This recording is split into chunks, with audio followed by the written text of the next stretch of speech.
Yes. Right, first of all, I promise to tell you the truth, the whole truth, and nothing but the truth. Yesterday was shocking, beyond belief. It was orchestrated by the media and the police to make us look bad. But we had to get down there. We had to turn out. It's no good shouting off and then not going down. So we went and stood our ground. So we all met at the Guards Memorial. Probably 100 odd veterans. All right, probably 60, 70 of us marched round. We left a certain amount at the Guards Memorial. The rest of us marched round about, I don't know, let's say 11:15. We marched round to the cenotaph. We got an amazing round of applause from the DFLA, and I thank all them for turning out. No matter what the mainstream media says, it's bollocks, guys. It's all bollocks. It was all orchestrated. What the police did totally contradicts everything they said and they did. Everything. How can you march veterans to the cenotaph, and when we get there, you tell us that it's a sterile area and that we are liable for arrest after you marched us there? You fucking bell-end hypocrites. Guys, I really shouldn't be doing this video today. I'm raging. And what I'm seeing from the mainstream media breaks your heart, because we was there. We know what went off. All right, there is a certain tiny section that probably was right-wing thugs. A small section. But don't label us all as right-wing thugs just because of a tiny section of people. We wasn't there slitting people's throats, hunting people down, kicking them in, battering them, murdering. We were there to protect our monuments. And what you did, you marched us down to the DFLA. We got an amazing round of applause. There were no trouble. There was another 60, 70 odd plus veterans at the Churchill statue. As we've marched down and passed, we've marched us to the cenotaph. The rest of the veterans and the DFLA, the good lads from the DFLA, were coming up behind. And out from nowhere, the walk-through gap from the cenotaph back to Horse Guards, that was officially closed off. All of a sudden, hundreds of riot police come firing out. So they sectioned off 60 veterans at the cenotaph. And that's where the police caused the eruption, because the veterans wanted to come and stand with us, but you wouldn't let them. You'd section 60 of us off, ready for arrest, ready for trouble. Your cameras were there, ready. You wanted us fired up, but we weren't going to fire up because we'd gone there to guard the cenotaph. We wasn't there for violence, but we was there to stand our ground, and fucking we did stand our ground for hours. After all the threats, after all the bollocks, after all you tried to intimidate, you tried to, what was that? Fucking one police officer. Churchill's statue's coming down anyway. His granddaughter's requested it. The cenotaph's getting moved anyway. Hey, taunting us like that. That's what the police were doing, guys. Taunting us. And then they said, well, it's a sterile area. So it's a section 14 and you'll be in the cells till Monday and then you'll be charged. And the charges could be, because it's a sterile area and it's a cenotaph, we're going to charge veterans with terrorist charges, with terrorist offences. You fucking what? Veterans charging them with terrorist offences? Are you for real? Now, you've seen the riots over the last week or so. The police there on the knees in the white shirts. 60 odd veterans turn up. And you're there with your batons and your shields and your gases and your CF gas for peaceful veterans. Now look what we did last year. Look what Rolling Thunder and Never Surrender did. Rolling Thunder, the first Rolling Thunder ever, right? 30-odd thousand veterans down there, 25,000 bikes, not one arrest, no problems. Green Park, I had a TIA, a minor stroke, after 24 hours, which was unfortunate, because I would have carried on. But there you go, things happen. Then we had Operation Zulu by Rolling Thunder and Never Surrender. We all come together again on that. Amazing day. No arrests. But no media. Never no media. Never no positive media out of the lot of it. And then we turn up yesterday and it was all set up. Now if veterans had have turned out in the masses, this wouldn't have happened.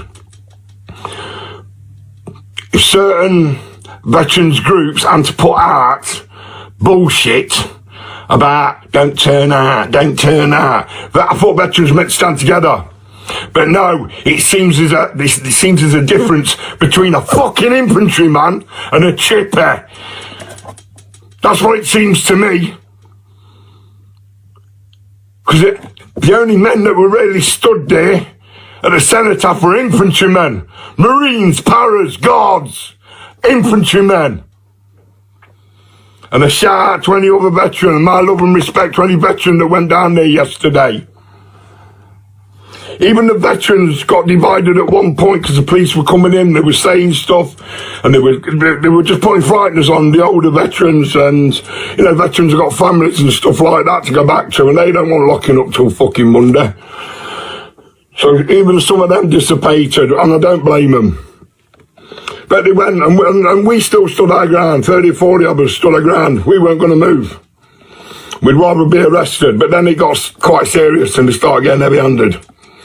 So for the sake of everybody else, we proved our point. We'd stood our ground for hours. The cenotaph was safe. And it never got defaced at all. So proud of every single one that turned out. Alright, that was all led by the Arsehole Division MCC. Respect to Mick, respect to Mike, respect to all of you, Ian, the lot on you. Respect to fucking all on you that turned out. But like I say, guys, I say right-wing mob start this. No, the police started it. They blocked all the lads off from coming down and supporting us like was pre-arranged. So the police, let's get this right, the police marched veterans into an area, into a sterile area, and then threatened them with arrest under Section 14. You seen when I was trying to do a video, I couldn't do any more videos after that. My phone got blocked for some reason or somehow. How is that possible? Truth tellers getting blocked. Again. You can't call me a racist.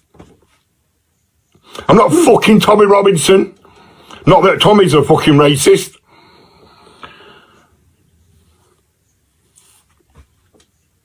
It's just wrong.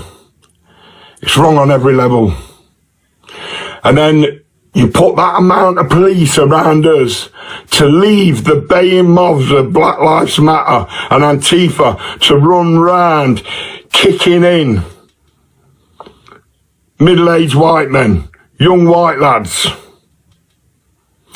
slitting their throats, stabbings, kickings.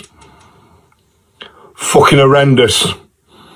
You all ought to be ashamed of yourselves. The media need holding for account for the bollocks they put out. I think we need to come visit the BBC again. In fact, I want somebody to get that fucking Sadiq Khan gone. He incited all that and let them get away with what they did yesterday. Veterans were looked at like pieces of shit and tracked like pieces of shit. And are you going to sit back and let your veterans that have fought in so many wars already, that are so fucking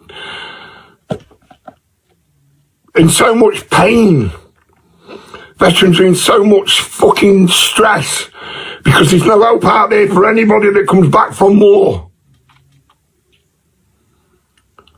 Well, there is. We're making sure there's hope for everybody.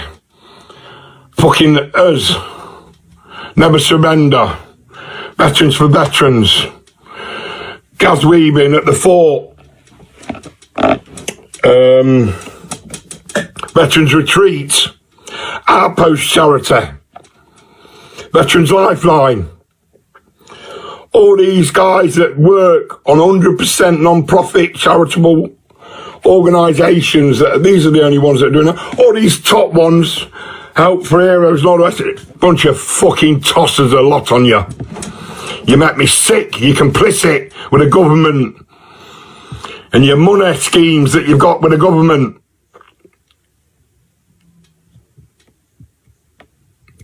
Right-wing thugs.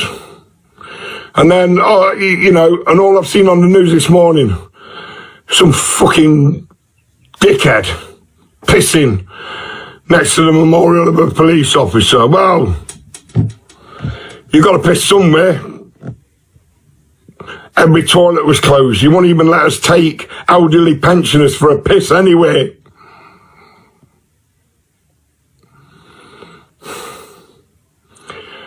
I don't agree with pissing where he pissed.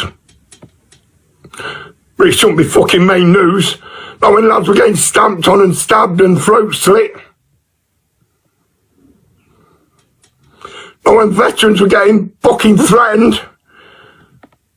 With Section 14's arrests. Getting blocked.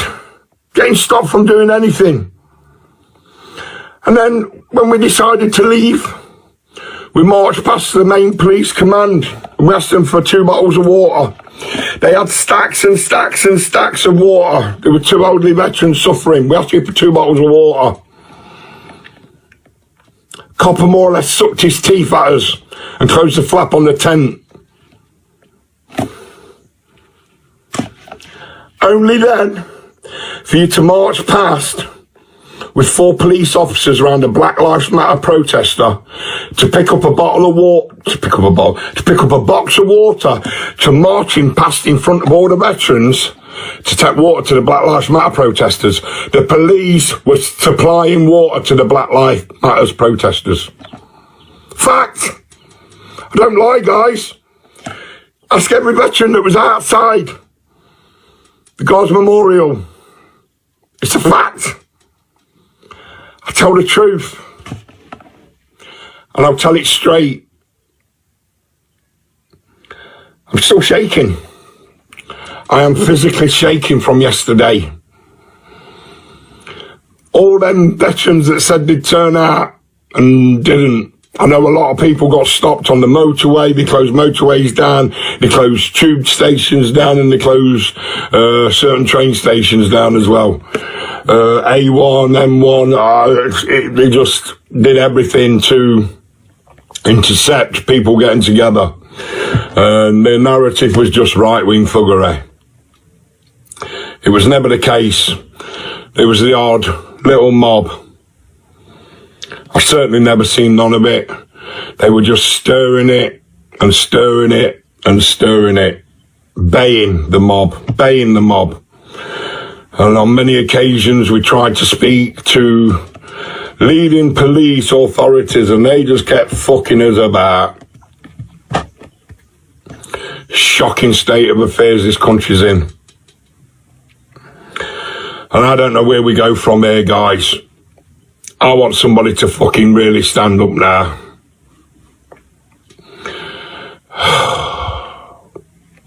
Love and respect. That's the truth. We were set up.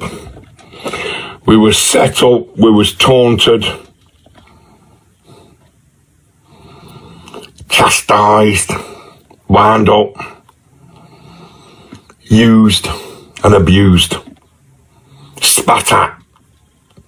But we kept our calm for the sake of the veterans community.